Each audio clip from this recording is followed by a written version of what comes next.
I think they're going to find a way to use all three of those running backs, even if it is a special teams type of situation. Went with 0 fullbacks on the full 53-man roster, which is a surprise for Sean Payton.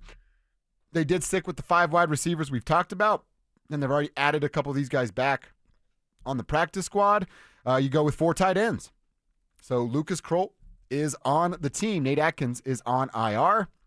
Caleb Lohner, Caden Prescorn out. 9 offensive linemen, Cease. I think that's kind of the number we always look at. And then on the defensive side, so you keep 24 offensive players, 26 defensive players, and then, of course, the specialists. But there wasn't anything yesterday at 2:05 when I see Mike Story pop that I went, oh, wow, that's weird. It all kind of checked out for me. Yeah, it all checks out with this team. Now just get the regular season here. Set your practice squad. Get these players. I believe it came through. I believe Kliss had it of like, nobody claimed Caleb Lohner. Shocker. Okay. Pick him up. Bring him back on the practice squad. Keep developing whatever. To me, it's about the starters staying as healthy as you possibly can and then start paying off these checks that Sean Payton's writing with his mouth. You've got to be able to do that. You got to back it up on the field. And, some of these practice squad players are interesting. Some of them are less interesting, but I really appreciate what they've done on the 53 and no really surprise cuts and no second trade, by the way, which I had projected before the Devon Vele trade. I said, that feels like there's 2 coming. There was only 1 because, they turned down the offers, multiple, for Frank Crum. Yeah. A couple of these practice squad guys, Courtney Jackson, that was one of the guys I was watching the last preseason game. Yes, very much so. Yep. He's going to join Seattle's practice squad. So he's not staying here in Denver, going to go join Seattle's practice squad. That's a mistake for that young man. Like, if you look at who can get you to the dance and then what's better for your long-term future, here and growing with Bo Nix, I mean, what's Sam Darnold the answer to anything? No way. So, I mean... Except for who celebrated too early and ruined their season a year ago. That's the answer. That is a good trivia question. Maybe not in Minnesota, but, I think Courtney will end up regretting that decision. I'm looking at the Seahawks depth chart. Obviously, Cooper Kupp, JSN, and Torrey Horton. Right. Torrey Horton's been blowing it up. There's a couple of receivers in your fantasy draft that'll be on your waiver wire that I want you to go pick up. Because Rashee Rice got suspended for 6 games, and he's on your fantasy team. Torrey Horton, CSU represent. He's been one of them? Yes, he's been really good. Could Courtney Jackson go and leapfrog? No. I don't know a ton about any of the other guys. Cody White and Darike Young. I don't know much about those guys. Or could you go from being the maybe the 6th wide receiver to the 5th or 4th? I don't know. Maybe that's the only reason I could think of he'd leave here. No. I mean, Jake Bobo's still there. So let's shout out Jake Bobo as well, although he's a little bit banged up. But, it's just not a good situation. I tie myself to the coach and the quarterback. I would rather be associated with Sean Payton and Bo Nix. Mm-hmm. Yeah, I think I'd be with you. Lavelle Bailey is coming back. That's for Craig. Shout out to you, Craig. He's on the practice squad there. 7th round rookie, tight end Caleb Lohner. Shocker here, Cecil. Unclaimed, going back to the Broncos practice squad. Can't believe that happened. I know. The guy with 4 catches. Figured out how to line up. Right. Didn't get claimed by anybody. Right. Hey, what do you know, everybody? So you can get a little cute late in the draft, and I believe that was a pick that, it's not going to bite him in the ass, but when you have a starting running back that's there in Ja'Cory Krosky-Merritt, and you go with a guy that had 4 catches, I thought it was a bad pick at the time. I think it's a bad pick now. I'm going to give him however long it takes, but I haven't seen enough to build on. It's not a Julius Thomas situation. And Julius Thomas had a year at Portland State where he had 41 catches. So it was a year he was at the Shrine game, and he was a stud there. Julius was, I wouldn't even call him a full-time football player, but he was a football and a basketball player. Yes. Caleb's a basketball player. Yes. And way far away from any sort of potential production and a lot of work that I just don't know what that final piece, what that final picture is going to look like. So your tight end of the future behind Evan Ingram actually is probably not on the roster. You know what I mean? As far as your F tight end, it's Lucas Kroll for now. But if Lucas Kroll doesn't have that game against the Saints and the joint practice against the Cardinals where he's really good, if he doesn't have that game, they might have just kept Caleb Lohner. And that's not great, Bob. No. If Caleb Lohner plays in a regular season game this year, something's gone really, really bad. Right. Really bad. The only other name I think is worth mentioning here is Calvin Throckmorton, mostly because I like saying Throckmorton. Yes. But he's signing back to the practice squad, a vested veteran, so he didn't have to go through waivers, decides to stay with the Broncos, and as you kind of described earlier, smart move. And, I mean, it's offensive line, man. You hope he doesn't have to play a bunch, but he's going to play some. He's going to play some, and it's smart that he stays here because of Zach Strief. Zach Strief is one of the best offensive line coaches in the entire league. One of the best guys, by the way. Super talented, super funny, humble, smart about football. And because he's dealt with Sean Payton perhaps longer than anyone outside of like Pete Carmichael or something like that.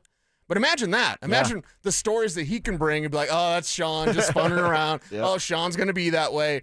But to have that sort of guidance and coaching, it's a smart move for Throckmorton to stay here in the Mile High City because they've got something cooking here on the offensive line. And the numbers that they posted last year, I anticipate that the numbers will be similar this year in terms of grading of the offensive line. They have one of the best offensive lines in the league because they have one of the best offensive line coaches in the league. All right, so those are kind of the practice squad, 53-man being developed, but as Sean said, and we'll hear from him a little bit more later, it's fluid. I did see the tweet from Kliss that it's Adam Prentice, right, that he's technically on the practice squad, but he'll be on the 53-man roster when week 1 comes and Tennessee is here at Mile High. So like Sean said, it'll be fluid, and you'll see some names kind of going up, going down, and back and forth a few different times early in this regular season. I want to ask you, Cecil, about some of the things you're still wondering about. I have a couple questions. I want to hear what you're still wondering about with this team. 2 of them go, really 3 of them kind of go towards the running game. 1 is how they defend it, and 2 is how much they commit to it. Sean, can he really commit to the running game? Will it be JK and RJ? Or I like your plan. JK, then RJ. And then that's where I think I really need to see when we're in week 6, 7, if your timeline's correct, when RJ starts to take over. Yeah. How much does Sean have success using 2 backs and trying to split or ride the hot hand, however he decides to do it, working carries between 2 dudes? Yeah, I think working those carries between those 2 should be an emphasis for Sean Payton early on in the season, and it's merely because of this. Bo doesn't have to do everything now. Bo pretty much had to do everything last year. Mm-hmm. You had no tight end of note. You had no ground game whatsoever. And you had 1 receiving weapon. Marvin Mims came along as the season went on. And don't at me about Devon Vele, please. Is Zach buying the YouTube chat? Bo Nix had to do it all himself. Now he doesn't. Now there will be times when it's like, okay, Bo, this is on you. This play is on you. You need to work that magic. And Bo Nix has that magic that he can bring to the football field. But I like the idea of having the support system of not 1 but 2 backs, and then having a coach that's going to be willing, as Sean Payton has at time. When you show him, he'll go to it. Yeah. The one thing about Sean is he's stubborn. He's an egomaniac. He's full of himself. Yeah. He knows everything. Wait, am I saying good stuff or bad stuff? Yeah. I also look at Sean and I go, if you prove it to him, he'll go to you. I know you're worried about him and the amount that he'll run the ball, but when he had quality backs in New Orleans, he would go to those quality backs, even with Drew Brees throwing for 5,000 yards. And as much as we love Bo Nix as the show that led the way in telling you who Bo Nix was and not listening to, anything else or other talking about people's opinions and regurgitating them. Right. Why would you listen to that? Well, all I know is Todd McShay said he was a 3rd-round pick, so there you go. Yeah. You really want to listen to that? But even as much as Kev, our guy behind the glass, who believes he discovered Bo Nix. He wasn't at the Senior Bowl, but still. He would have been. He wouldn't say 5,000 yards. He wouldn't say 5,000 yards this year. Nobody should be saying 5,000 yards. Drew Brees was a consistent 5,000-yard passer, and Sean would still go to the backs. So the thing that I like about Sean, I like that he's an egomaniac. I do. Now, maybe I don't work with him every day like George Payton. Hey, I got another idea, George. You know what it is? I'm the greatest, George. How does this, George, you won't believe it. How does it happen to me? I mean, I wake up and I piss excellence, George. Yeah. That's all he does. Yeah. But I like the fact that if you prove it to him, he's not going to be so stubborn that the old saying, cut off your nose to spite your face, which is just weird. Anyway, he will recognize what you're doing, and then he'll respond with more playing time. See, I think you'd say, like, he's definitely an egomaniac, but he's not stubborn. Right. And it's kind of stubborn. I mean, a little bit, but like if he's not stubborn to say it's my way or the highway. Right. It's my way until you show me a different way that I like. Yes. Then I'll prove that and we have a way together now. And then he invents a new way and he's like, that is my way. Yeah, I created that. I created it. You showed me and then I created it. So here we go. So yeah, share the credit, spread the wealth, and spread those carries around. I believe in both of these backs. Dobbins will have to be first. The guy that kind of settles Sean down, the player that is most important to kind of quote unquote prove it to Sean. He doesn't need to prove it to me, but I believe he needs to prove it to Sean. 1,000% it's J.K. Dobbins. 1,000%. He doesn't have the excuse/reason of R.J. Harvey. R.J. Harvey's a rookie. It's going to take him a while to learn and to ramp things up in terms of pass protection, all these sorts of things. I give him to week 6, and then my expectations for R.J. Harvey are going to change. Week 6, they will change. Until then, he's got a bit of a runway. Mm-hmm. If you're J.K. Dobbins, you have to start immediately. You have to start running as soon as you're dropped in, right? You have to just be the back that the Broncos believe you can be. I want a 100-yard game in week 1. 1, it's Tennessee. You should be able to push him around and do that. 2, J.K. Dobbins. We didn't see him in the preseason. Let's see in the regular season. Let's get him that 100 yards. And 3, it would be nice to not talk about Latavius Murray being the last 100-yard rusher for the Broncos. That's pathetic. You brought up Buffalo yesterday, and then we found out, was that this morning, that they rushed for 210 yards because it was the commitment to the running game? It should be almost similar to that, right? Like I've told you, I took a step back from them just dominating Tennessee and winning 34-10. But you should be in a situation where you are up 7 to 10 points most of that game.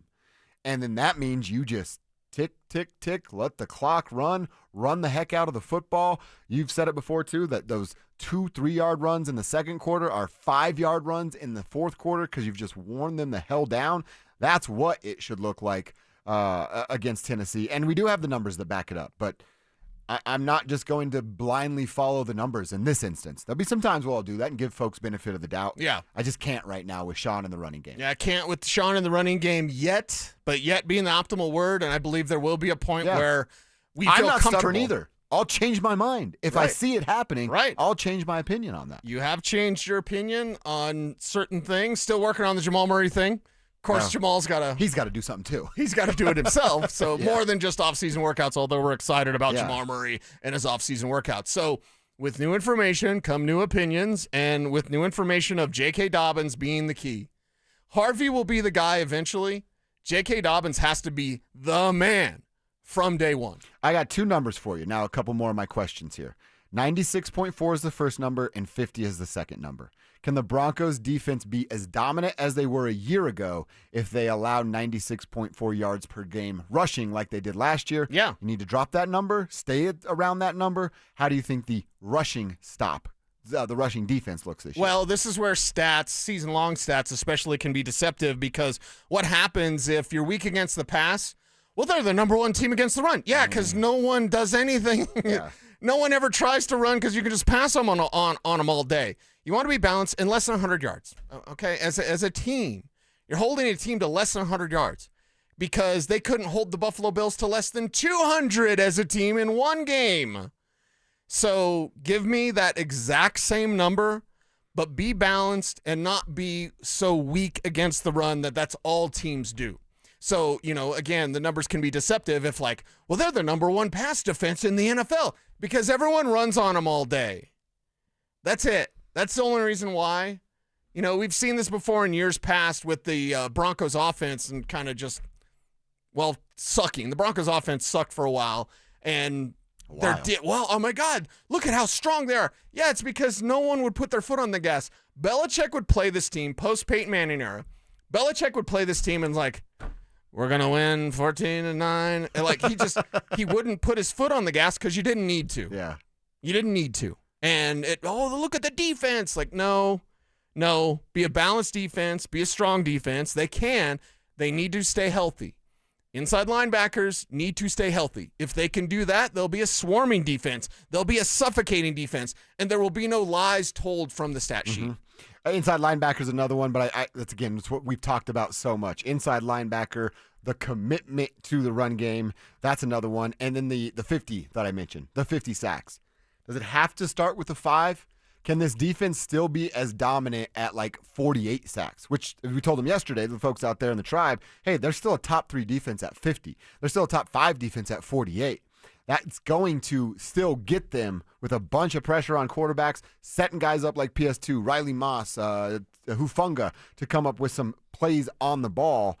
I don't know that it has to start with a 5, but it has to be between 45 and 50 for the Denver Broncos. Yeah, and that's another thing where, to me, it's disruptive dropbacks. If we're going to talk about stats, it's not necessarily sacks, although we want 55 sacks, whatever, Sure. 57, give me a number. But I want disruptive dropbacks. What was the number you gave me for Zach Allen? Him and Aaron Donald, the only 2? 40. You get some pressures on the quarterback. That's going to do a lot that was of quarterback damage, too. hits. Oh, His hits. disruptive Okay. dropbacks were even larger than that. Wow. You're hitting the quarterback that many times at a defensive tackle position, and you and Aaron Donald are the only guys to do it in the last 20 years. That means it's a special season. Yeah. So expectations are very high for Zach Allen. I anticipate he'll do it again. But give me this disrupted dropbacks, quarterbacks moving off his spot, or you're hitting him, or you're batting passes down to the line of scrimmage. And this is what even young players like Savion Jones could do if he gets out there. But JFM is perfect at that. When if he doesn't get home, he'll put his hands up. This defensive line is taught very well. They're a swarming unit, and you're expecting them to create that pressure with your edge presence being the best in the league. I love it. So those are a few things that I'm looking at. Cease, did I miss anything? Is there any other questions that we did not get answered throughout the preseason that we're not going to know until week 1, September 7th gets here? Some may question if Bo can take that next step. Okay. You know what I mean? I do not believe his training camp or his preseason was enough for some to change their minds. It's not everyone is with new information comes new opinions. There's a lot of people that had an opinion on Bo Nix that still think, oh, well, yeah, he kind of sucks and he's a check down merchant or whatever. None of that is true. As the Bo Nix show, is that offensive? I'm not offended by that. No. I think it's fair to have questions about Bo. He's a second-year quarterback. Yeah. I am asking questions about every second-year quarterback. Yeah. You need to show it for another season. I am just confident. That benefit of the doubt that I was talking about, not giving Sean in the running, Right. I'm giving it to Bo Right. because I watched him struggle, improve, and excel 18 straight weeks last year. Why would I take away the fact that he can continue to do that? I've watched him throw off his back foot too many times this summer. I'm not saying it's a concern, but Kev, let's just put a pin. Don't put me on your list. Kev has a list of Bo Nix You haters. want to go write something down. No, I was going to turn my mic on because I agree with you. I've been watching every game, every snap of last year. Too many times off the back foot. I know you got the arm strength to do it, Right. but Drew Lock did that. And remember what Drew Lock Whoa. said against the Falcons game? I'm never going to stop throwing off my back foot. It's like, well, you throw an interception, dude. So, Bo, Yeah. step into that throw. Don't stay off that back foot. And Bo's arm isn't as strong as Drew's arm. It's mainly a habit that quarterbacks with those rocket arms, like Jay Cutler, when he's not getting deweys, he's throwing off his back foot. And that's something that he always did. Drew always did it. Cutler at a different level than Drew. You just but default to you I default trust to that. myself. The strong arm can be a crutch Yeah. for quarterbacks out there where they don't learn the develop. That's one great thing about Elway. Many great things about John on the football field is like he learned how to throw a touch pass. Ask anybody with the old Elway cross. Yeah. You know what I mean? Or Yeah. the broken fingers, like Steve Watson would break his finger, or a little Michael Young out there. Remember him? That's before Kev's time. Sorry, Kev. But Elway learned how to throw a touch pass. Early on, he's just rocketing that thing in because he could, and it would get there. But it wasn't his crutch later on. He became a developed and advanced passer. And don't give me the numbers. Back then, it was different. Yeah, Stats looked course, different. of course. That's why Dan Marino throwing for 5,000 yards in 1984 was just very odd. Very odd. Like, we got this one. I think it's Charles. Is that his name? My We have Uncle someone in Charles? our YouTube chat. No, Charles Kirby says that Caleb Lohner was a fine pick. He says Cecil just likes to LARP, live action role play, as an NFL scout and gets pouty when no one listens to him. Oh. Because he said Cecil's going to, he's going to bring up Caleb Lohner now all the time. It's my Isaiah Pacheco. We have another Isaiah Pacheco. You know who Oh God, I was doing my stretching this morning, and I just turned ESPN on, and one of the guys yelling at another guy. Okay. Brought up your guy, Merritt, in Washington. Ja'Cory Krosky-Merritt. Yeah. And I felt refreshed too. I believe you, but he said there's a bunch of people out there that don't know who this kid is, and he's going to be the second best player on the Commanders at the end of this season. Wow. It was not Ryan Clark. Who's the other guy they have on there sometimes? Was it Andrew Hawkins? No, I can't remember. I'll think of it. But given some credit to the guy you were talking about, and I just think it's that. I don't know that you're harping on something. I think you go, here's my idea. I think it was better than their idea. Right. That's okay to share. I also wanted him to, and Jason brought it up in the chat room as well. It was like, I wanted Luke Lachey. Luke Lachey also got cut by the Texans. Now, I'd rather take a chance on an Iowa tight end who's an actual tight end who learned from TJ Hawkinson and George Kittle. By the way, how do I know that? Because I talked to Luke at the Shrine game. A tight end with 4 catches that's a basketball player, that makes no sense. When Ja'Cory Krosky-Merritt is right there. You could have had a starting caliber. You could have had J.K. Dobbins is not next year. Yeah. J.K. Dobbins is this year. You use him up and you move on. Sorry. I said to you and to our audience 2 weeks ago, I like 21 out of 38 George Payton picks. Guess which 2 from this draft I didn't pick? Jeremy Crawshaw and Caleb Lohner in the 6th and 7th round. Super quick, Lawrence in the chat room says, don't be that guy who comes into your bar with no friends and expects you to be his friend for 2 hours while he nurses 3 beers. My time and sanity are worth a lot more than your $12 tab, sir. That's perfect. That's a perfect one. It's personal as well. He just did that yesterday. He might be sitting at that bar right now. I like that one. That's a good one. Keep the don't be that guy text or gals coming our way. 303-7